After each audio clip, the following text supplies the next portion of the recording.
isteriz. Kardeş, ilim ehline yakışan anlatarak değil, tecrübe ederek nasihat vermektir. Eyvallah. Bamsı Alp, biz garip dervişlerin duygusuna tercüman olmuştur. Kardeş, hakikati sindirmek zor iştir. Hakikate talip olan kişinin betü, benzi soluktur. İlim ehli için safa az, cefa boldur kardeşim. Ben de Bamsı neden böyle bir deri bir kemik kaldı derim. Hay Allah. Demek bundanmış. Öyle mi dersin kardeş?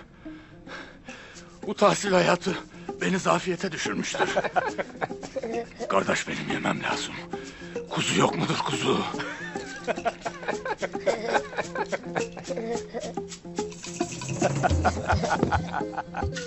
Var kardeş, var. Merak etmeysin, sana koca bir kuzu keseceğim. Kes kardeşim, kes. Koç kes, kuzu kes. Bamsı Alp'im, sen neden ilmi öğrenmek istersin? Kardeş, Allah bizi muhatap almıştır. Bize Kur'an-ı Kerim indirmiştir. Şimdi eğer ben onu okumaz isem nankörlük etmiş olurum. Eyvallah. Eyvallah kardeş. Allah! Hayırdır Doğan? Banu Çiçek hatunum olmayı kabul etti kardeşler. Yarın Hayman Ali Ertuğrul Bey'im gidip Tuğtekin Bey'den isteyecekler. Ay aslanım benim be! Ey be! Koçum! Maşallah sana be! Hayırlı olsun! Kardeşim!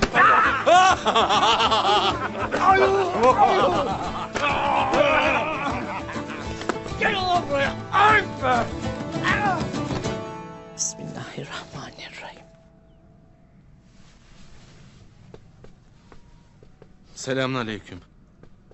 Aleykümselam. Buyur abi. Yok kardeşim ya. Gel. Anamın aşından yemeyen şifa bulamaz dediler. Sungur kardeşim iyi bilir. Biz de kalktık geldik. Hoş gelmişsiniz. Gel oğlum, hoş geldin. Kızım hoş geldin. Hoş bulduk ana. Buyur yenge. Sağ olasın. Otur Sungur. Haydi bakalım. Sağ ol kardeşim. Ana. Sağ ol. Hadi bakalım, Bismillahirrahmanirrahim.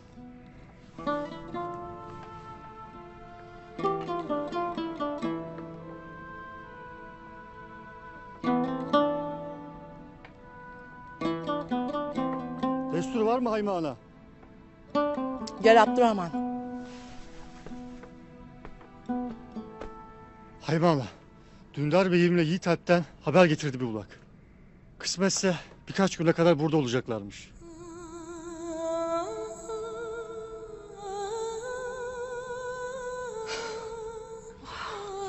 Çok şükür.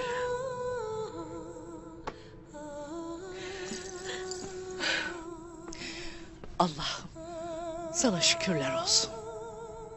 Evlatlarımla aynı sofraya oturacağım. Göç vakti geldiğinde evlatlarımın yanında olduğunu bilmek var ya. Gayrı hiçbir şeyden çekinmem. Damarlarımızdaki kanı kurutan ihanet de bitmiştir gayrı. Bu bahar bize huzur ve adalet getirsin inşallah.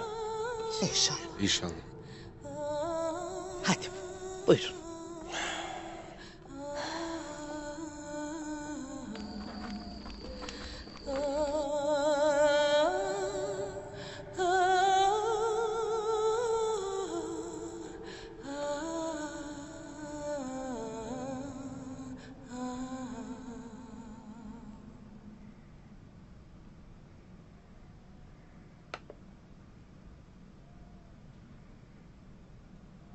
Beyim.